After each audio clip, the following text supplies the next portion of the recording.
I'm Nora Radist. I'm the mayor of Summit, and I am extremely grateful that you all will come out tonight and take part in this very important public workshop. We have started a revision of the master plan. It is under the auspices of the planning board, led by Jeff Wagenbach, who's our planning board chair back there. And I'm not going to go through all the list of planning board members, but many of them are here. They are all involved in the various subcommittees that will be discussing issues tonight. And our planning consultant for this process is a company called Topology, and it is led by Phil Abramson and Christoph Sadle. I want to thank them for setting everything up tonight, until I guess yesterday and today, so that we could get involved, get engaged, find out what our possibilities are. There are no bad answers tonight. It's all about expressing your opinions, sharing your ideas. Nothing is decided tonight. The team will be working, the subcommittees will be working through the summer, and this is not in place until sometime in November. So we'll have another public workshop. Christoph and Phil will explain throughout the evening lots of ways that you can give us your input, not only by email, but by text, by snail mail, phone calls, focus groups, all sorts of things. We want to get as much community input into this process as we possibly can. So I thank you very much. I'm going to ask Phil Abramson to he's going to give us a brief presentation and then explain how the rest of the evening will go. Thanks very much again for coming out tonight. My name is Phil Abramson. I'm the principal of a firm, Topology.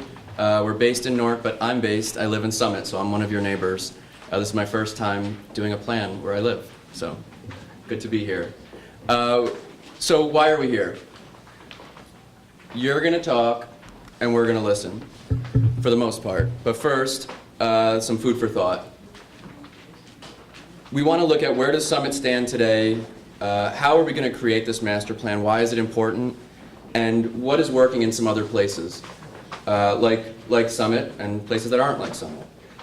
So Summit has 21,000 people, 6 square miles, 18,000 jobs, 749 businesses. So who works in Summit? Primarily it's a healthcare-driven local economy, but not far behind is the professional services. Even off the top of my head, I put this list together.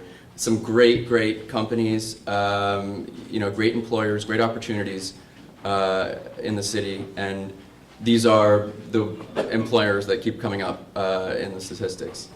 So 17,600 people, just over, come into Summit every single day to work. And 8,000 Summit residents leave every day. 6,000 of them by car. And 28% of Summit residents, which is basically the other third, commute to New York City by train. Summit's median income is $121,000, whereas the rest of Union County is a median income of $70,000, so it's a wealthy community compared to both the state of New Jersey and the county in which it resides. This is a map that we put together looking at sort of how is Summit mixed. One of the things that we look at as planners is this whole idea of mixed use and mix of uses. Single-use zoning, we believe, causes traffic, and basically the traffic is the big issue. So we looked at tax blocks in the city that have single uses. So the yellow is all residential, and the red are the only blocks where there's 100% commercial use. So it's sort of an interesting thing how the downtown really is one of the few places where there are commercial uses. 8,000, just over 8,000 households in Summit. The average home is about 66 years old, 1950. And again, there's 8,267 households in the city. So how are we going to create this master plan? This is a requirement in the state of New Jersey that every 10 years we need to do this re-examination. We need to look at the old plan. We need to look at the circumstances that plan was created under and ask ourselves, is everything the same? Do we want to go in a different direction than we did at that point? So we're sort of, at this first point in the public engagement. We've had certain conversations, with the formal official committees. And now we're going to be working, hopefully by July, to report back some initial recommendations based on what we're hearing and learning from you all this evening. So why is this important? This is going to be the city's key strategy document for the next 10 years. Hopefully we'll guide as many things as you tell us are important. And the world is changing. The world is changing beneath us. Looking at the downtown and downtown economies, right now 10% of retail sales happen in the country happen online. And this trend is clearly going up. You might have heard of this company. They actually give you rides here in Summit, but they're changing the way that a lot of people get around, and all projections are that they will continue to. And then there's this, self-driving cars. How do we plan for that, and how will they impact places like Summit? Because what do you do with buildings like this at that point? They may not be necessary anymore. So these are just some of the things that we should be considering as we're sort of giving feedback, talking about the future, talking about what we're dealing with today, but also sort of defining our own future ahead. What are the right ways of dealing with traffic? There's more than one answer to all of these questions. How much do we provide for people, and how much do we provide for cars? And I guarantee wherever the city engineer is, he will tell you exactly how many cars travel along Springfield Avenue in a given year. I guarantee you that he probably won't be able to tell you how many people walk on the sidewalk. So we don't collect that data, we don't measure it, and it's not because we don't care, it's just we don't care enough yet. What streets, as you're thinking, as you're responding to these, what streets do you use to get around by foot? And why are those streets the ones that you like to walk on? And the ones that you don't like to walk on, why not? And what are going to be the best ways of accommodating more than just cars? This was in Dropton, Holland, an intersection that had something like 20 traffic signals, and there was long lines of red light congestion all the time. They put in and Summit has its own rotary traffic circle, and this is happening all over the world, slower in America. But the deregulation and the sharing of space, if you think about how much space we devote to automobiles, and how much space we devote to people, and how much an automobile has spent in a given storefront in a year, just thinking about reallocation.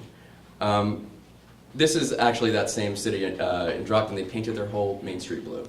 So clearly there's some different cultural things going on. But the point is that we get what we plan for. And that's what we need to know. What should we be planning for? Because we are pretty good at it. Local government is pretty good at achieving objectives.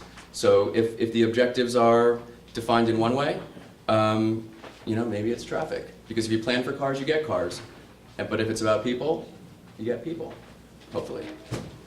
So just really quickly, what type of lessons can we get from other places?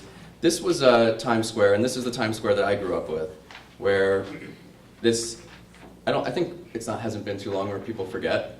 You couldn't cross the street. It was a relatively dangerous place. There was some astronomical number of pedestrian automobile accidents. Eventually, I think it was Bloomberg, decided to shut down segments of Times Square, and it wasn't a big thing at first. They brought out lawn chairs, they blocked off the streets, and eventually it became what it is today. A wildly successful experiment in urbanism. So just thinking about how we allocate the space, the limited amount of real estate that the city has, which is all these streets, all this sea of asphalt. What's the right way to use them? And that, in Times Square now, it's evolving to public art. The retailers did not want the cars to be taken away. They said, you're going to put us out of business. And then the Mayor de Blasio decided that he was going to try to open up the Times Square to cars again. And the retailers were like, no, you're going to put us out of business if you bring the cars back. So these things do take some time, but ultimately they're transformative.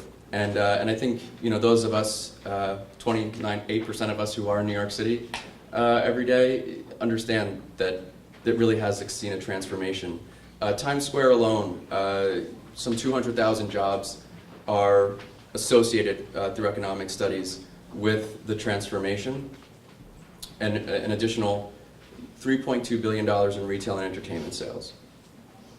Bryant Park, a very similar situation, that there was a restoration of a park that really nobody wanted to be in, and since that happened, 63% of office rents are higher. And now everybody who has a view of that park has to pay more. So why is it great? And what the people who study this, companies like Project for Public Spaces, have come up with some key ingredients. That people love other people, they want to be around other people, that you need to have functionality, that there needs to be a reason to be in these public spaces, that there needs to be some level of control or flexibility for people that go and visit the space, that what do I want to do here? It can't just be exactly what the person who designed the park wants me to do here, and delight or joy, that this is a lot of fun. This is a dark picture, but it's a picture that we took of the park across the green in Summit, across from the train station. And there are these kind of key things that the people who design public spaces, public space advocates, are always talking about, and it's food, bathrooms, like go figure, right? That this is how you get people to be places. So the types of things that we can continue to consider about the future. So these streets, maybe like Morris Avenue or Broad Street, that you don't see a ton of bikes. So you say, well, why would we create a bike lane there? But because there's no bikes, because there's no bike lane there. So sometimes there's this inducing effect of the decisions we make, and that we are more powerful, I think, than we realize, that we can change things, and that small things like that do end up creating larger results. What are the types of things that we want to see in the downtown? And there's a lot of questions about that. There's a retail market questionnaire over there. How can we best leverage Summit's rail access? Does it mean housing? Does it mean retail? What does that provide us? Seeing as the average house is 66 years old, what will people want in another 66 years? What type of housing should we be building right now for the future? And what will be sustainable and resilient moving ahead? And finally, and this is one that we love to talk about with the business district, what's Summit's brand? What do we want Summit to be known for? What will bring the type of attention and the type of commerce that we all want to see? And I think that this is it.